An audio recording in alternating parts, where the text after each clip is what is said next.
If this goes well, we should be testing the built engine in the scooter by the end of the video. If you haven't watched the rest of the videos, check the playlist on my channel for getting this engine built up.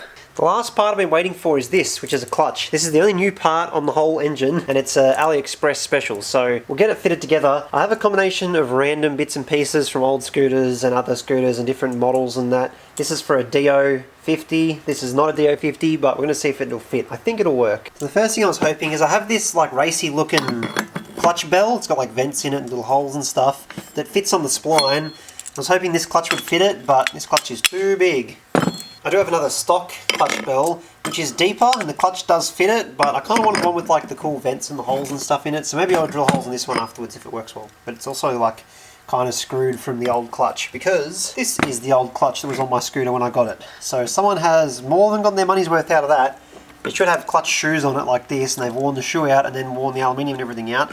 But what I'm hoping is I can unbolt this clutch and swap it with this narrower one, use the same bell, and then hopefully find all the rest of the bits for this. So unbolt this and see if it explodes. So as far as I know, this clutch should have one of these springs in it. So we're going to unscrew it, and hopefully the spring doesn't shoot out and hit me in the face, because I've never taken one of these off before.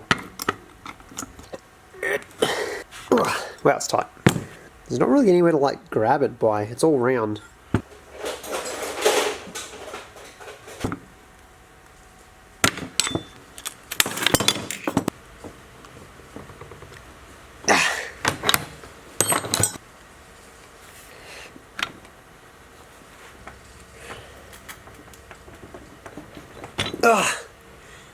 Oh wait, did it crack, or am I just rounding it off? Oh man, if I had to go any, like, if that was any tighter than that, it would not have come off. Come on, camera focus. Alright, can undo these clamps. This is the part now where I think the big spring's going to shoot out of it. Kind of nervous now because I don't want to get hit in the face with this massive spring.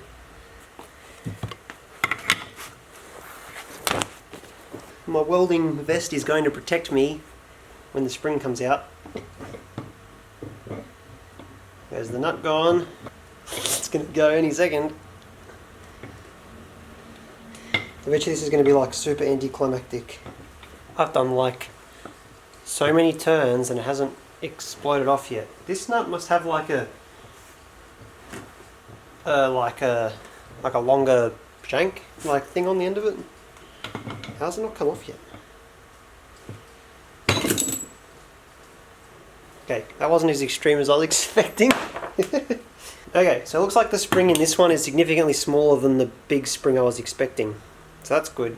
I wonder if we can jam this big one into it to make more power. So the way this thing works is this is part of the CVT. So the belt runs on this, and that spring is what opens and closes this to make the belt run higher or lower to change the gear ratio. And so you can change that spring to change how the gear ratio ramps, but I guess we'll just stick this one back in it. But yeah, different springs is a different thing people upgrade to change the ramp ratio. It's the same reason these are blue springs. You can change these springs to change how the clutch engages. So hopefully that fits on there, which it does. So now that the old clutch is off, I should be able to just put the new, well, the spring on, the new clutch on top, even though it's thinner, and then the clutch bell on top. So I might just stack it all up on the motor before I put the spring on and see if it all spins freely like I expect it to. Cool, so that's right. This should spin freely, and this should spin freely, which it is. So, and just for anyone interested, the DO clutch, this is a GY6 clutch, which is like the most generic scooter ever, and you would expect one of these to kind of fit, but the GY6 clutch is actually too big. So the lead clutch, which is this one, seems to be somewhere between like a DO50 and a GY6 clutch, but I'll have to do some more research and find another one with big shoes like this, but we'll use this one for now at least. I'm going to try and get this friggin' spring back in here. Shouldn't be too bad. It's not as sprung as I was expecting, but it's still going to be kind of hard to get the nut on at the same time.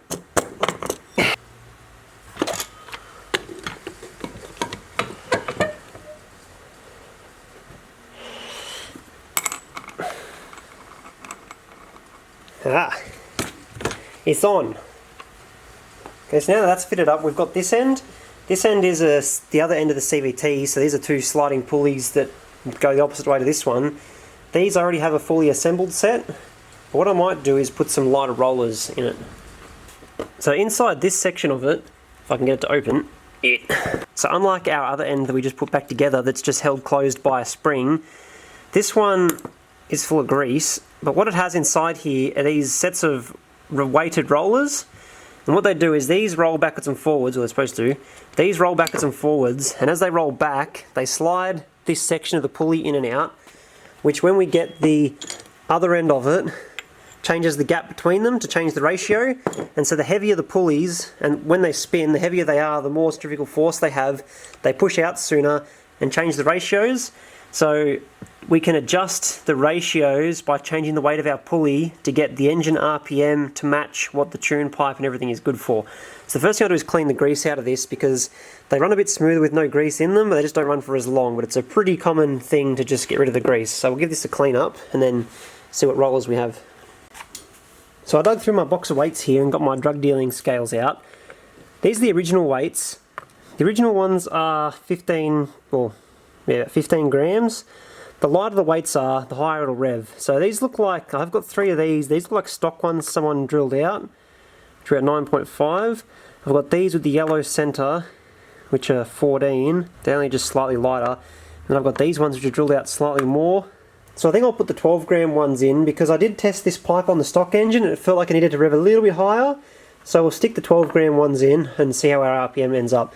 This isn't like a set and forget thing. You'll chop and change and go between these to tune the gear ratio as you need it. But for now, we'll put the 12s in.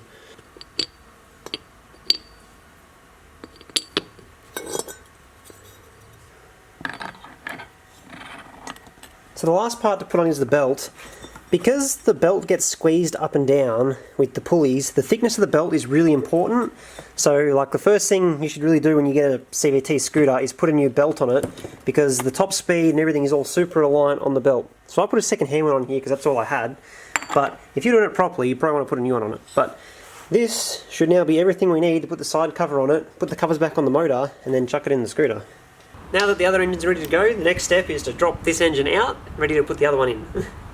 It shouldn't take too long, because scooter engine's really just hanging off by one pivot bolt and then a fuel line and throttle cable and a couple of plugs, so hopefully 10 minutes. So that's the engine dropped out. That's the first time I've taken the engine out, and it did actually take like 10 minutes, which is pretty cool. It's pretty much one bolt and the whole thing just comes off. The only thing still attached to the engine is this one hose. So this goes from the oil pump up to the oil tank. And unlike the fuel, which is here, the fuel has a little valve to turn it off. The oil doesn't. So when I pull this off, it's going to dump like 3 litres of oil on the ground. So I'm just thinking whether I pull this end off and start and put my finger on it, or whether I pull this end off. But yeah, other than that, good to go. See how much oil I can get on the floor for this last step.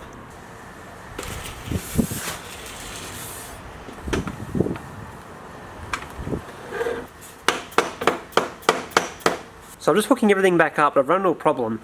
At the end of the last video, remember the carb was leaking? I discovered the reason it was leaking was there's a screw-in cap in the bottom of the carb bowl here to change the jets more easily, and it had the thread completely stripped out of it. So to fix it for this, all I'm going to do is disc of aluminium onto the welder. We'll just weld it closed. It's not going to leak now. So it's Thursday night. I was really hoping to get this done for Friday when I always put my videos up. We're stuck on one minor thing. I was so close to getting the whole thing done. The last bit we're stuck on is the throttle cable doesn't have enough free cable to attach to the slide of this carb, and the end of it is the wrong end. I don't want to change the cable because I want to be able to quickly swap between this engine and the stock one. So we're going to have to leave it for this video, but make sure you're subscribed, because I'm going to modify this carb to accept this style factory Honda cable, which I think would be interesting for, like, would be useful for other people trying to put aftermarket carbs on old Honda stuff. But yeah, it's going to be interesting to try and make this fit in there, but I'll have to work it out. So I'm going to sleep on it. Hopefully you enjoyed the video. We didn't get too much done this time, which is kind of annoying, but it is what it is. Make sure you subscribe to see the next few bits. I'm aiming for 10,000 subscribers. I put a video up every Friday. And yeah, that's pretty much it. See everybody on the next video.